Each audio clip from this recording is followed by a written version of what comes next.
Welcome to another edition of Cripple-Ass TV. This episode of This Old Bus is What Lies Beneath. I'm going to take you on a tour under the bus. That's for you. Thank you. And thank my wonderful production assistants for passing me the camera. So let's look underneath the bus.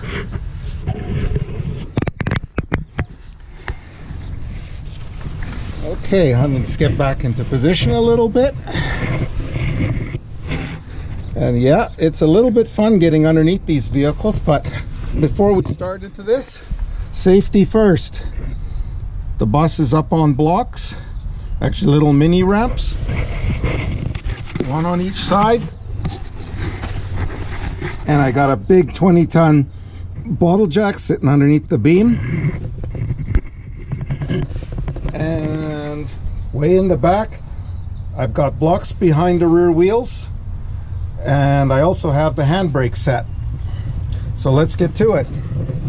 Looking under the front of the bus for the first time, if you've never been, first and most important things, well, we have the horn. Certainly can use that. So we look up at the steering box. The steering box, of course, is what it implies. It's what you steer with. If you look at it, a little bit greasy is okay. There's a red plug at the top with which to add fluid to, which is just heavy gear oil. Looking underneath, we look for obvious problems. We have a wee bit of rust here, but nothing that can't be addressed one day. Some rust repair on the floor, which I've done years ago. Looking back, we see the brake master cylinder.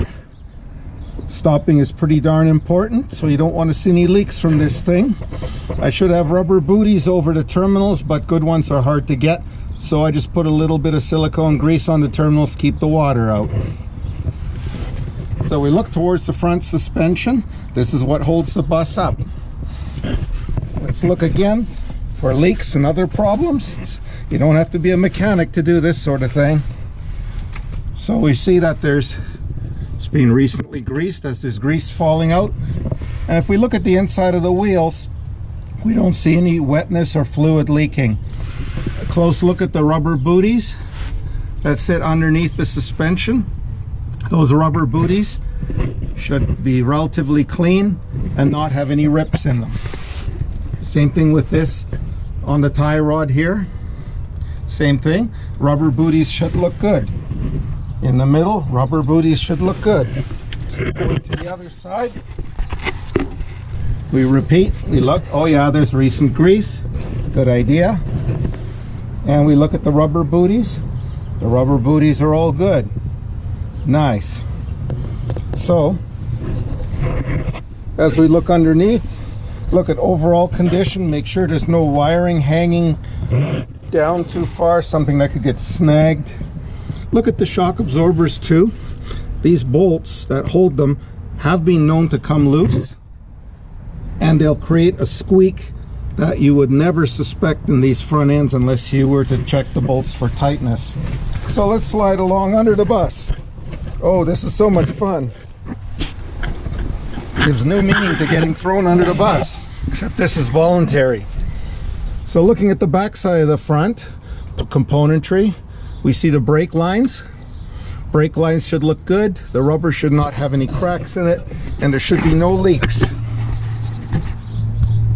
Look at both sides, same idea. There again, check the booties from the back side. For the center swing lever, for the drag link, all easy stuff. You pan back a little bit, see the heater tubes here are all there. I've done some repair on them over the years. Center one I've repaired. Working our way down the frame, we look at the frame. The main center frame on this bus does have a bit of rust, which I need to address. If we switch over now to the other side, here's something you don't see underneath a stock bus. This is a 72 plate engine oil cooler, which I intend to hook up. I just recently picked up all the hose for it. There's no fan for this one. This one I've been experimenting with just strictly aerodynamic cooling. It will be thermostatically hooked up. and I'm sure it'll work well. Here again underneath is your typical bus rust. More stuff to fix. As I'm retiring soon, I'll have lots of time for this kind of fun. Going underneath, sometimes you see some of the original paint through the Cosmoline. It's pretty neat. Sort of like being an archaeologist. You find out all literally what lies beneath. So let's work our way to the rear. And what we see here is the rear suspension, the transaxle on the bottom of the engine. There again, we look underneath, look for rot and rust around the brake lines. This thing seems to be pretty good, except for a few dead spiders and stuff like that. Check where the wiring goes through. A little bit of oil leaking around the booty, around the nose of the transmission. Nothing to write home about. This bus has had a bit of work done on it. We've got stronger sway bars and a few other things to make it happy. And there we go. Now we have some more booties. These rubber booties are for your CV joints, and these allow your suspension to move and still drive the vehicle forward. There again, let's look in the folds, make sure that there are no rips or tears. These inner boots that are right next to the transaxle are from 1978. It's amazing they've lasted this long. The outer ones, I've been using MP off-road boots, which have an advantage of being completely replaceable without replacing the steel collars. Look to the other side too, inspecting the brakes. Look for fluid on the back of the brakes. No fluid, looks pretty good. No leaks from the shocks. Transmission looks fairly good. Little bit of weepage from the engine sump plate. Looks like I maybe put the bolts in too loose. Rather see a little bit of weepage than over tightening those sump plates. They don't make them like they used to. So we go to the other side of the bus. Much the same thing. Looking down the length, look for obvious floor rust. This side I've done some repair on, and it's a slow process, but once you have one of these things, you find that you really love to drive it. And unless you want to do without it for a long time, restoration can wait. Look at the heat exchangers while you're underneath there. These ones are in nice shape.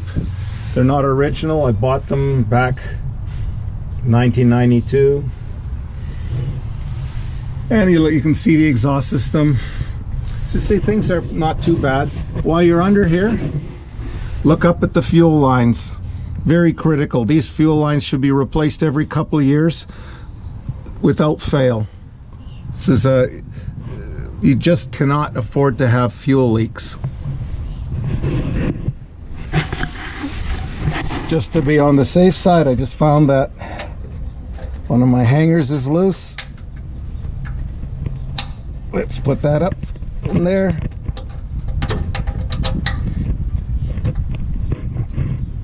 One of those little things that you just check while you're underneath.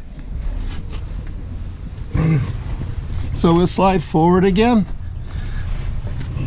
Have another overview of all the underpinnings.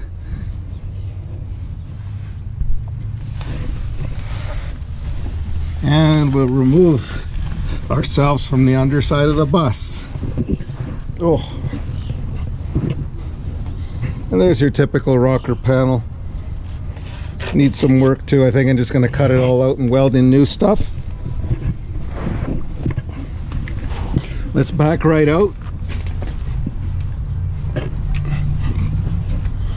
And you'll see it's nice to have a bit of room to work underneath these things. But remember, safety first.